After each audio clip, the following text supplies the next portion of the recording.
बाबूजी वीरन का परिभाषा लिखलन। का लिखल गइल बा?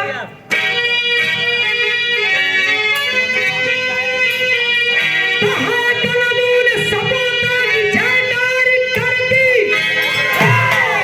जो खुद मिट गए उन पे हंसते हंसते, जान देता गया जिन लगता ख्याल करी, पर सदा के लिए दिल में है सबके बसते। बोटी बोटी बदन की बली धज्जियां, अरे सारे गांठ जब कारदानी रही, घास की रोटी खाए झुके ना कभी, है सियारा उनकी तकदीर रही।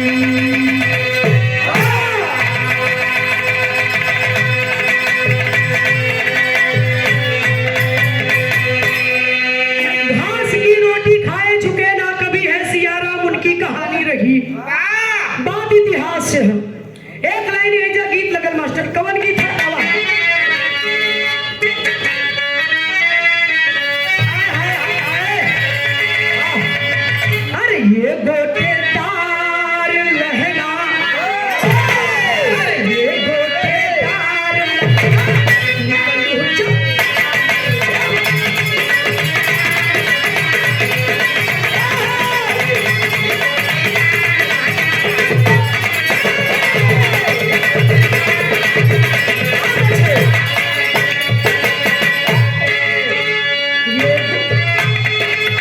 ये गोटेदार लहंगा, निकलू चुप।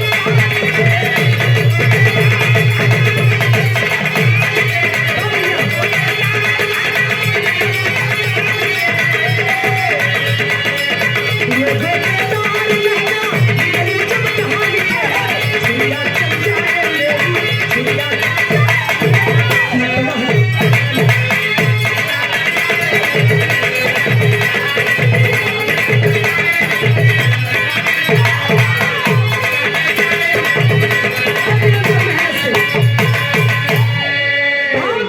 समझदारन खातिर ई लाइन लिखल गई है।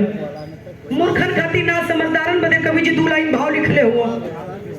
अरे गैरों से ज्यादा डर है, अरे गैरों से ज्यादा डर है अपनों के आग से, गैरों से ज्यादा डर है।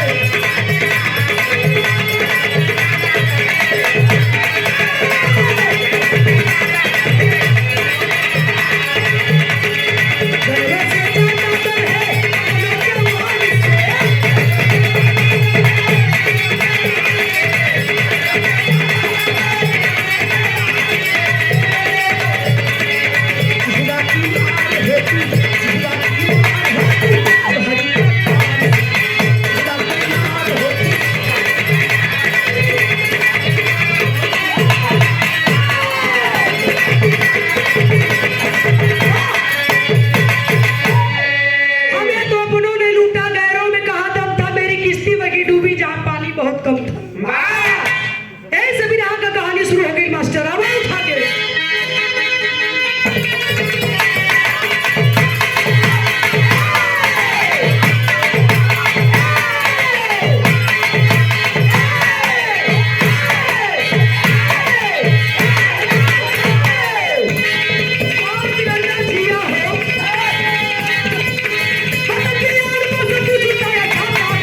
कर पाया राणा प्रताप को, नहीं पराजित कर पाया। मुंह के बल गिरा, सोच गए कि दुनिया पर विजय हासिल कर ले, लगी रांची तौर पर कबो अपन जीत न कर पाई।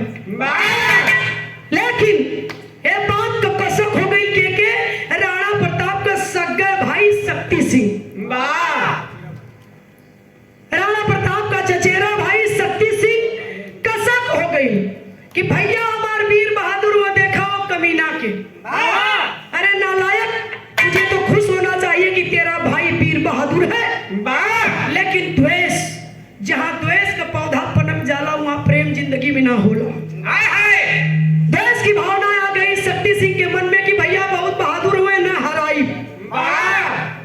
घाट कर गए राणा प्रताप से जाके अकबर बादशाह से हाथ मिला लेलिस, कलश की मेरे रांची तौर पर विजय प्राप्त करना चाहते हो, मैं राणा प्रताप का भाई शक्ति सिंह अपने भाई को हराना चाहता हूं, तुम्हें जिताना चाहता हूं। बात मिला न भाई जस हित न भाई जस दुश्मन, भाई मतीन हित कोई ना, भाई मतीन दुश्मन भी कोई धरती पर ना, ये सच्चाई है।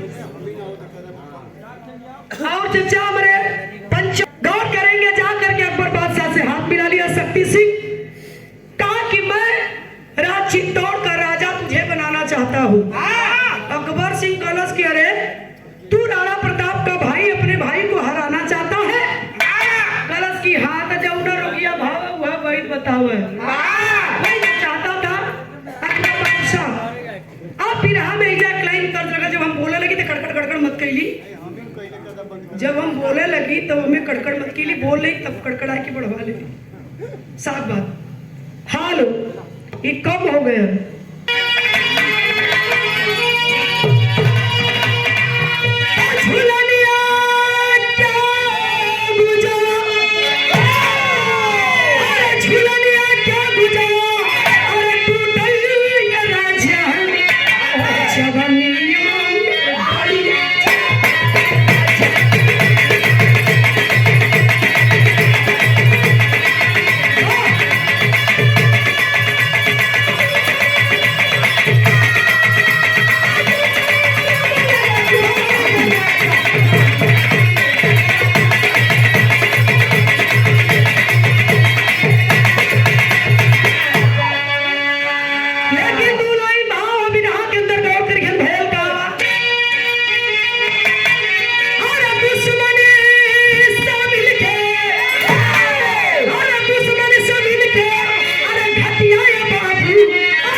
साजिश के तहत राज चित्तौड़ पर अकबर बादशाह चढ़ाई करता है और शक्ति सिंह शर्त रख दिया कि तेरे सेना का सेनापति मैं बनूंगा। कर दिया चढ़ाई, और जब चढ़ाई कर देना तो क्या भाई भाव चौड़रिया में लगल मास्टर।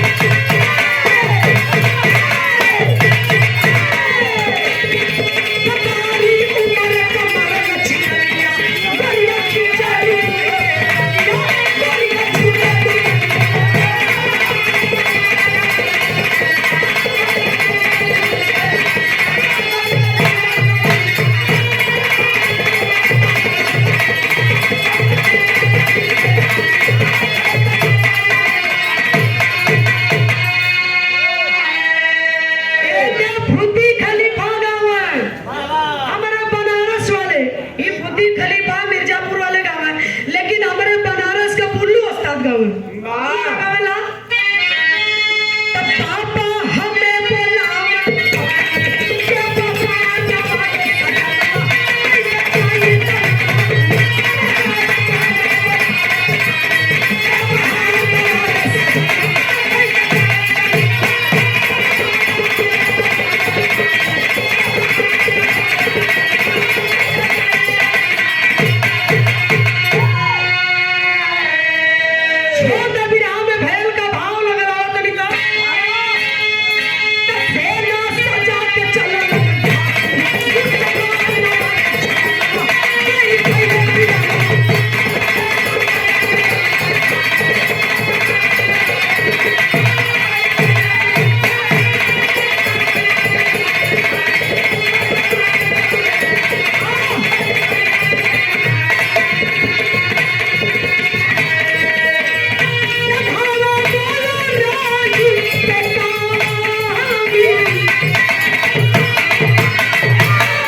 हो जाता है।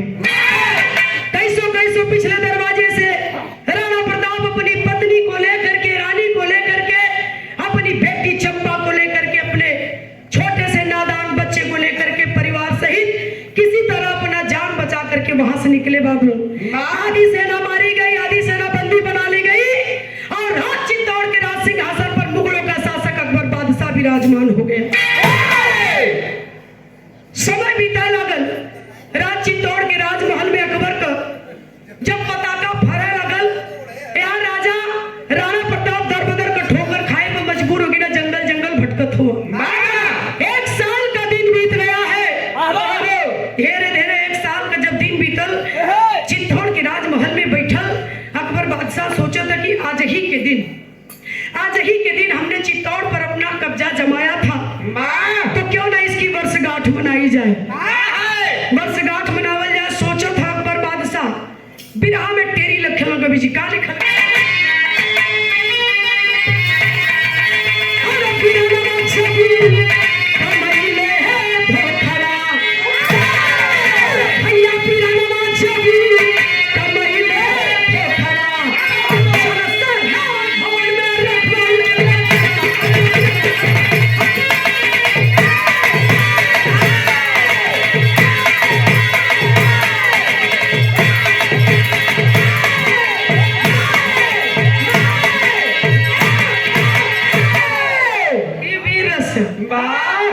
जान चल जाए, सरवा पानी कैसे चल जाए, शान कैसे चल जाए। अच्छा जान दे दे, खून फेंक के मर जा, ये जान लिया, लेकिन उल जरूर हम ना बर्दाश्त करो।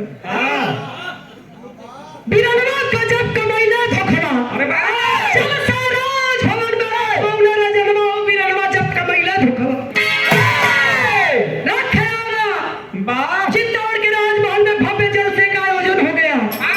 अब अकबर बादशाह सोचा था कि काहे न गीत संगीत का दंगल भी करा देवल जाए।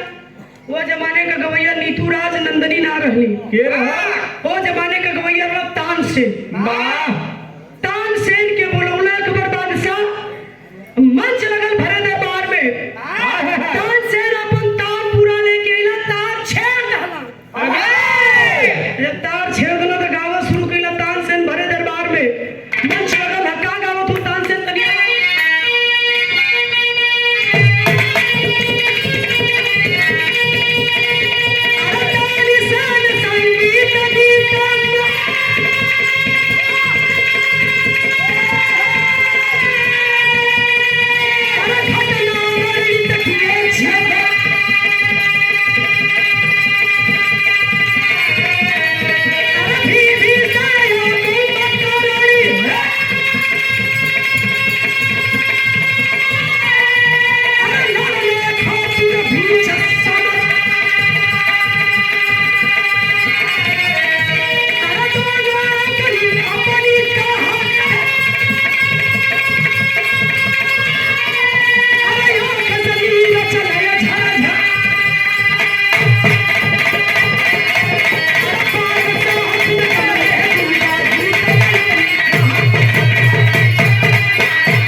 लंका का लड़ाई छिड़ल है।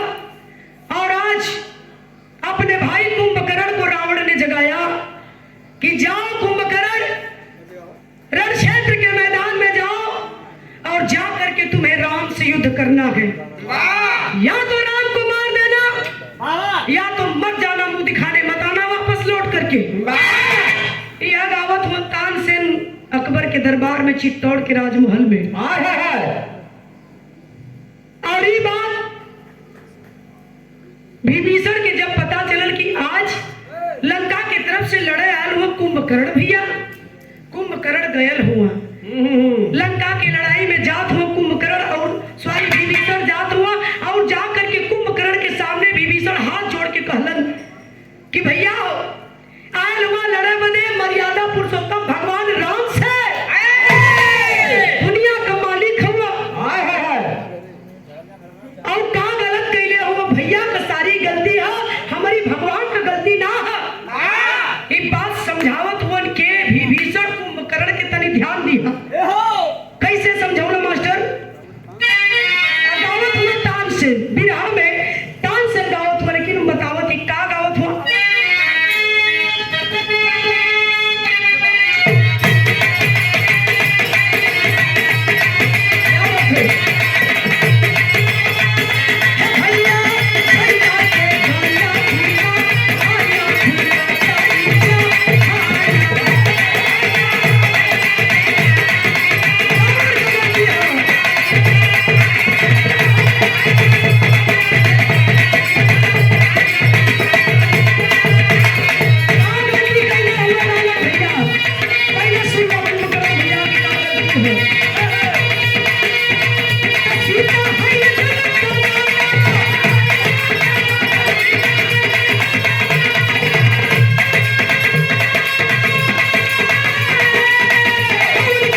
रख लेबा तो तोहर आरती ना उतारी। अरे सीता जगत के जननी गई वो न लिया के छल बल पूर्वक भैया रावण लिया के लंका अशोक वाटिका में रख ले वो तो राम इनकर पूजा करी। हाँ यह काली की है भैया उनकर मेहरारू बा इज्जत बरी कदा दुनिया का मालिक वो क्षमा कर दी। हाँ काहे उनसे लफड़ा लेत हुआ जाए तो भैया उन्हें रिहा कर दा सम्मान पूर्वक सीता के लेके रावण के लगे राम के लगे कह दा। लेकिन रावण भैया सुनला ना कैलन का हमारे साथे आवा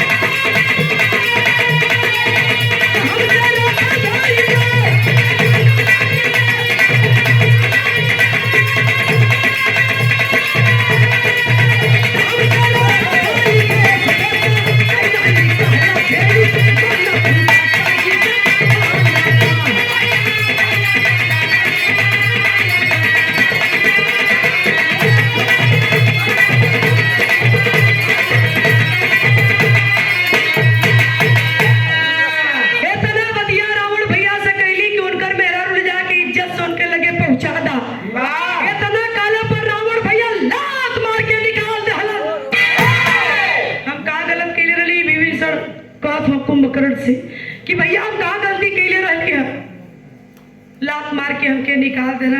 रावण भैया लंका से ये राम के शरण में आ गलीला समझौली बहुत लेकिन मनला नहीं। इस सारी बतिया तानसेन गाओ तो भरे दरबार में बाबू ध्यान देने वाली बात है। सारी बात तानसेन गा रहे हैं भरे दरबार में सारे लोग बैठे हैं और तानसेन की गीत को सुन रहे टुकुर टुकुर लोग ताकत हुआ बोल पड़े कुंभकर्ण की आय विभीषण तेरी बात पूरी हो गई। मेरा भाई नीच है कुकर्मी है नालायक है पापी है लेकिन मैं अपने भाई का साथ नहीं छोड़ूंगा विभीषण। कुंभकर्ण समझावत हुआ भाई हो मर जा भाई खातिर जान दे दे भाई खातिर लेकिन तोरे मती दुश्मन के साथ हाथ ना मिलाई।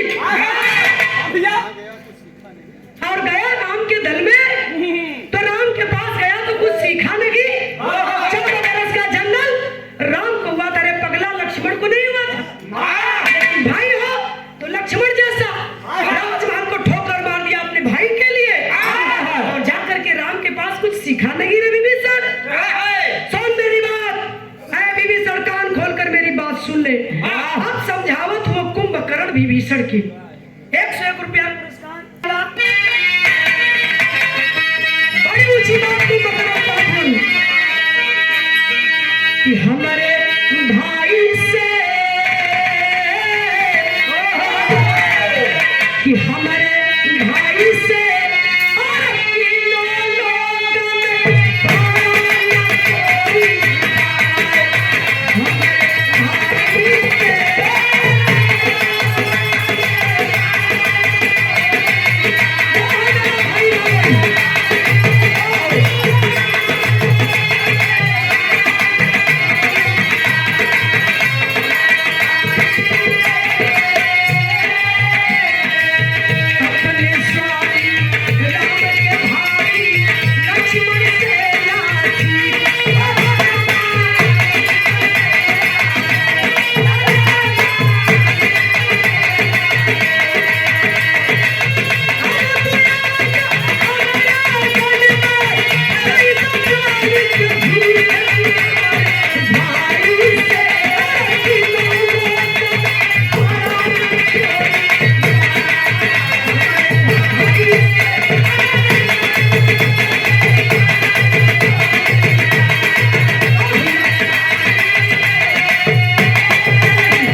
लक्ष्मण के जैसा, ना कि भाई हो विभीषण के जैसा। लोग काला धर का भेदी लंका ढाए, राम विजेता बने क्योंकि उनका भाई उनके साथ था।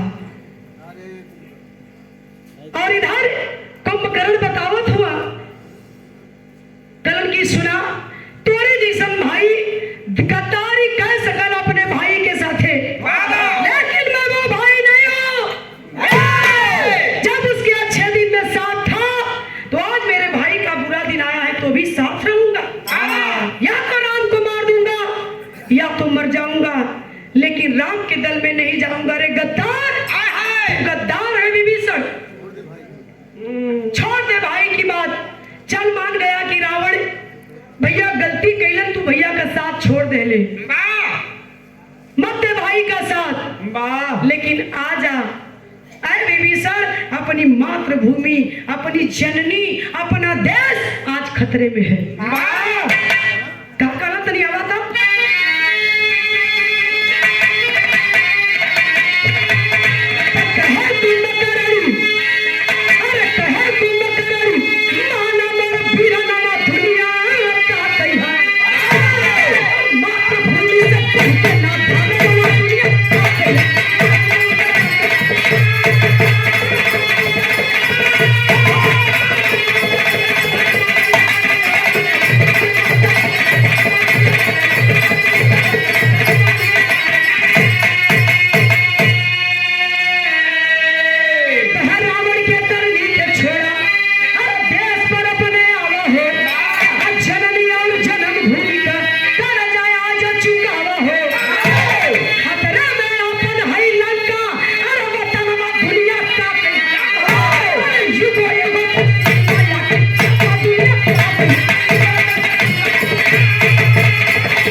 इलाहाबाद का नहीं। इधर बोल पड़े कुंभकर्ण की, आजा अपना देश, अपना लंका, अपना वतन, अपनी जन्मभूमि आज खतरे में है। विभीषण आज अपने भाई के पास, ये जुगों जुगों तक इतिहास विभीषण तुझे कभी माफ नहीं करेगा। तुझे देशद्रोही कहेंगे लोग, गद्दार कहेंगे लोग। क्या इतिहास के पन्नों पर अपना नाम नहीं लिखवाना चाहता है? मैं भाई के लिए अगर मारा भी गया तो मेरा नाम इतिहास के पन्नों पर 16 अक्षरों में लिखा जाएगा और तेरा नाम गद्दार की लिस्ट में आएगा। मान जा विभीषण, अब भी वक्त है। नहीं माने विभीषण कुंभकर्ण की बात और राम के पास चले गए। बोल पड़े अकबर, शाबाश तानसेन, शाबाश। इतनी बात होते होते तानसेन की तान पूरा रुक जाती है, गीत समाप्त हो जाता है। सारे लोग दरबार में तानसेन की गीत सुन करके वाह तानसेन, वाह तानसेन, वाह तानसेन की वाहवाही कर रहे हैं। अब बोल पड़ा अकबर, कहा कि गजब का तानसेन ने गीत सुनाया, भाई भाई का प्रसंग। विभीषण और कुंभकर्ण का गजब का प्रसंग तानसेन ने सुनाया। भाई हो तो लक्ष्मण के जैसा, न कि विभीषण के जैसा। मारे तानसेन मारे लोगों के पुरस्कार तानसेन जी के देख बढ़ो। लेकिन अब कहानी ऐजा मोड़ लेती है कि भाई जब तानसेन को होखे लगल कि भाई हो तो लक्ष्मण के जैसा, भाई हो कुंभकर्ण के जैसा, तो उसी भरा दरबार में कोई और भी बैठा था जेके तानसेन का गीतिया तीर की तरह जाए के घाव कैले। के रहल मास्टर?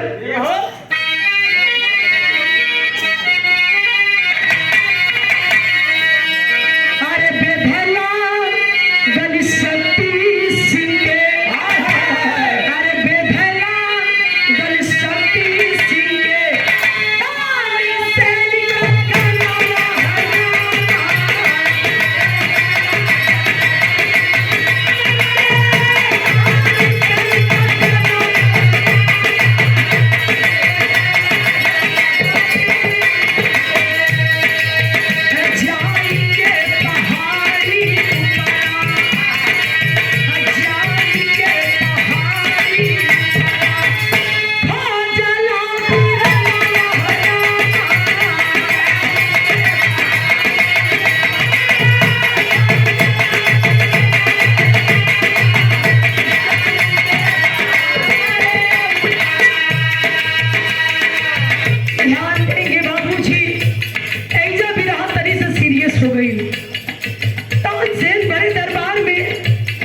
जब इस गीत को गाए तो वही राणा प्रताप का भाई शक्ति सिंह बैठा,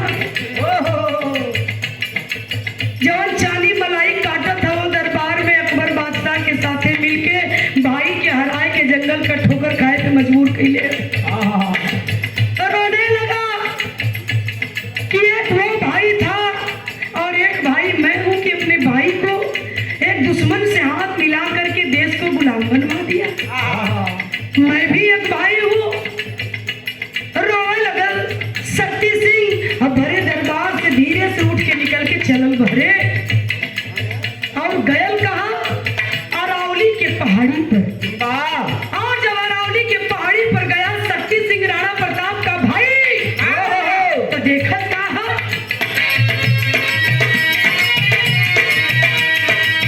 देखल गोरी भाई लइके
रानी का ना मिली, लेकिन राणा प्रताप का लड़कवा लड़किया 11 साल का चंपा दोनों बेटाया लोग थोड़ा दूर पर से देखलस। शक्ति सिंह रुक गए, झाड़ कयाड़ लेके बैठल, एक तक नजर गड़ा के दोनों भाई बहन का लीला देखत हुआ। शक्ति सिंह देखत का हुआ राणा प्रताप का लड़कवा छोटा सा बच्चा भूख से तड़प रहा है, अपने बहनिया से कलश की दीदी हो बड़ी जोर का भूख लगल, कुछ खाए के देदा, भूख बर्दाश्त ना होत बा। एक टुकड़ा घास का रोटी राणा प्रताप का लड़की चंपा पत्थरे के नीचे सुरक्षित रखले है बाबू, लेके आई कलश की, ले रे भैया खा ले। नहीं खाता है राणा प्रताप का बेटा घास की रोटी। कलश की दीदी आज कितना दिन से ये घासी की रोटी खियावत हूँ, एक एक खात हम भी आ गए लहिला।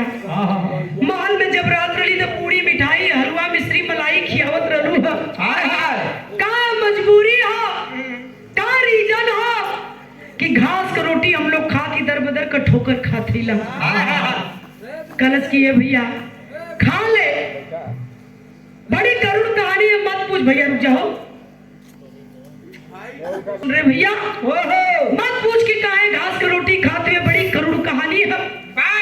जिद आए गल लइकवा, बाल हट राज हट तिरिया हट, बड़ा खतरनाक होला। हट कर बेटा राणा प्रताप का बेटा। तब राणा प्रताप का लड़किया चंपा बतावत है कि काहे घास की रोटी खाते हुए, तनी सुन। आज जब बतावे लगले कि यार झाड़ के आड़ में शक्ति सिंह छिपल है, या सुनत है का कहले चंपा।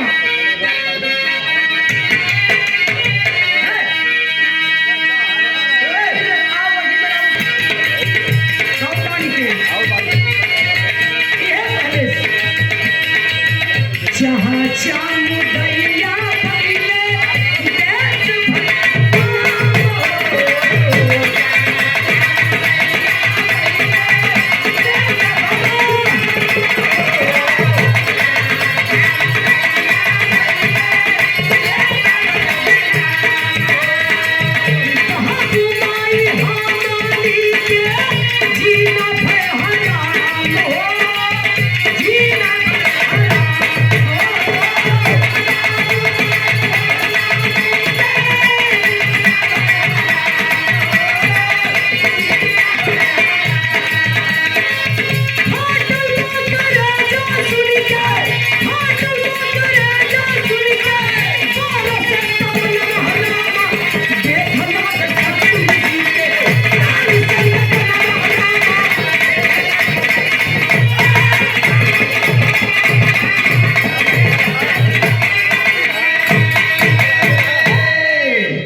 बात रहला।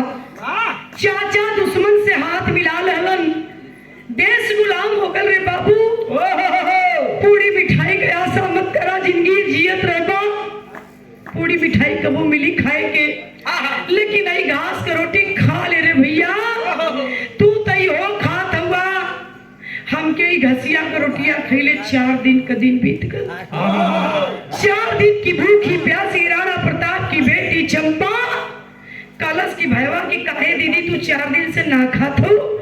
कल अपने हिस्सा करी जब तो के दे दिला, ये अपने हिस्सा कर रखले रलिया। हम के मिलल और खाए बदे, लेकिन हम ना खैलिया, तोरे खातिर रखले रलिया।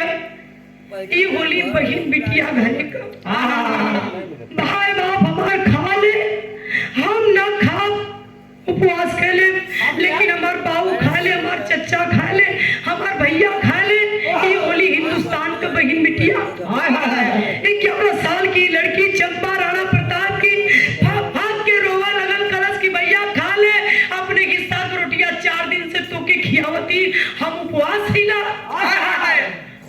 कलश की दीदी तू ना खाता हूँ, अब मैं खियावत हूँ। कलश की हाँ, यही बदे तो के खियावती की तय जियत रहे, तब बाबू के कुल खानदान का आखिरी चिराग हुआ।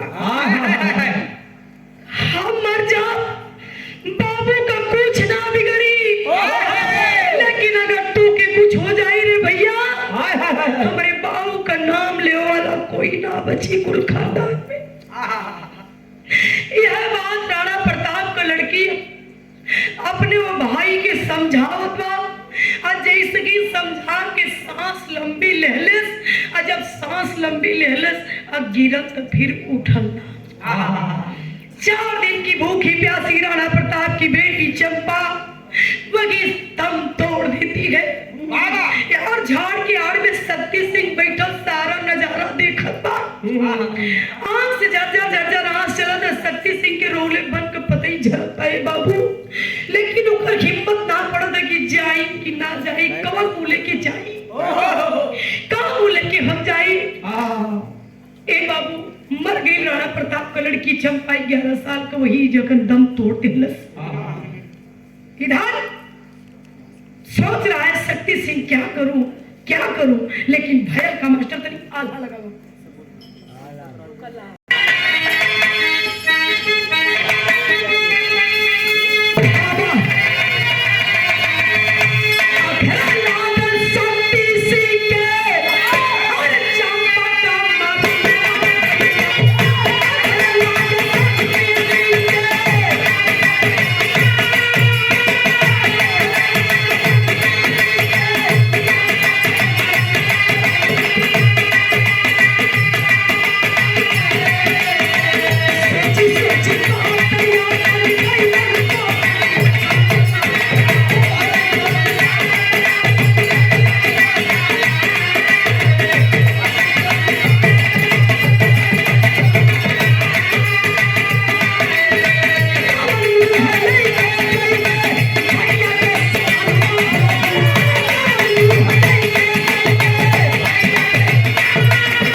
की।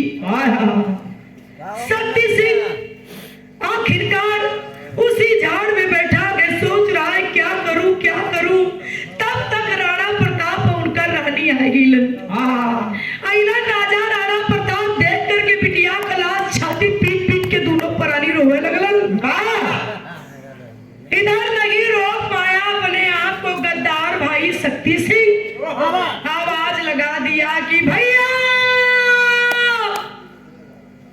आवाज रानी ये आवाज तो हमारे गद्दार भाई शक्ति सिंह का। रानी बेटे को गोद में उठा लो। रानी बेटवा के गोद में उठा ले ली और राजा अपने बिटिया का लाश गोदी में उठूलन। लेके दोनों प्राणी बेटवा बिटिया के दोनों प्राणी लगलो भागे। पीछा कर लिया शक्ति सिंह दौड़ा लिया। दौड़ा दौड़ा जब थक गए तब कहले कि भैया रुक जा। अगर नाम को बात एक खाई में कूद के हम अपन जान दे दे भैया रुक जा। हाथ जोड़ दी बाल पड़ी रानी साहबा की राजा रुक जा। हाथ उठाओ भैया ना भले गद्दार हो लायक हो नालायक हो लेकिन है तो आपका भाई।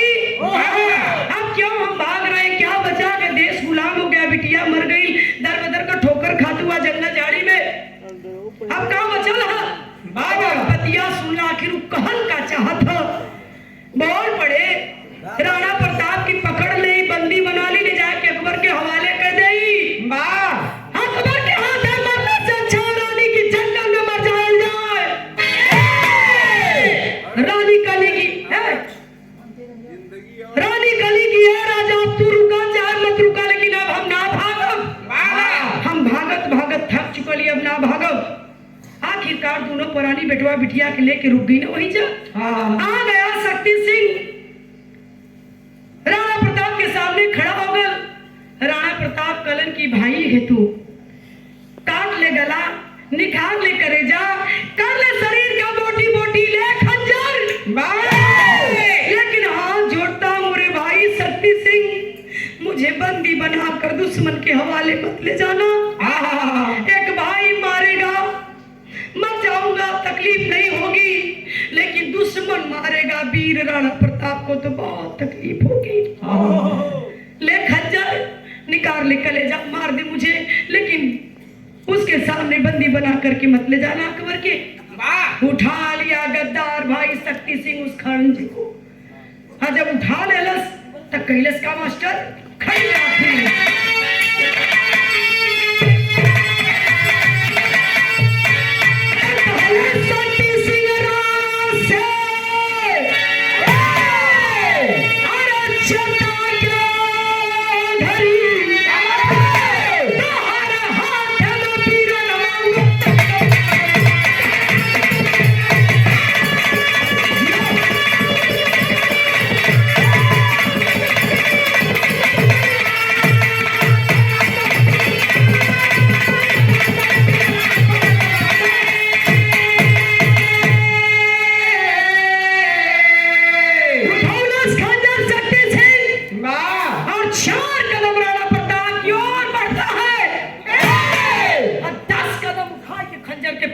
पीछे जाएंगे कच्च से पैरवे पर राणा प्रताप के अपन मुड़िया पटक दहलस।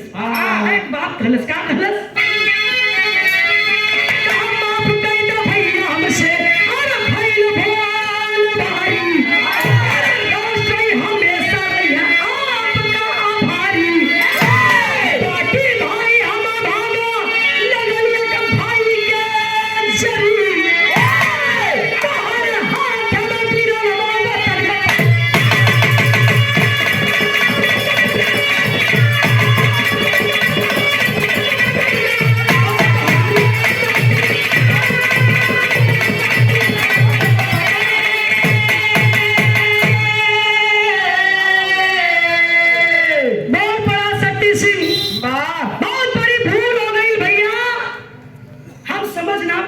भैया इतना वीर बहादुर हुआ दुश्मन से जाए के हाथ मिलौली मिला करके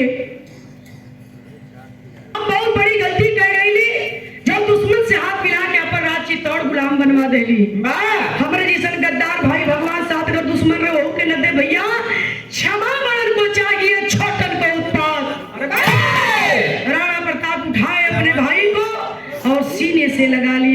कलेजे से लगा लिए, जबकि उनका सगा भाई नहीं था, चचेरा भाई था।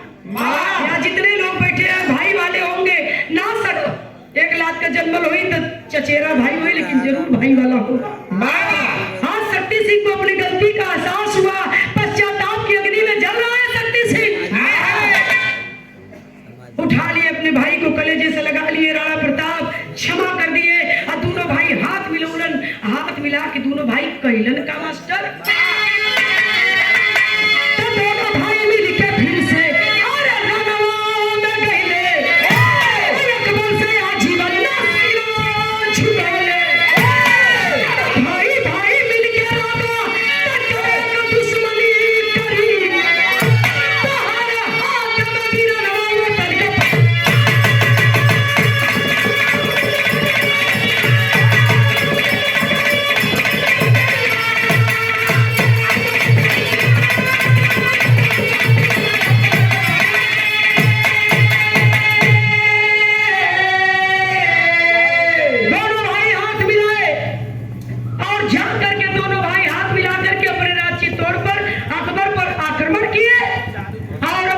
चित्तौड़ पर विजय हासिल किए।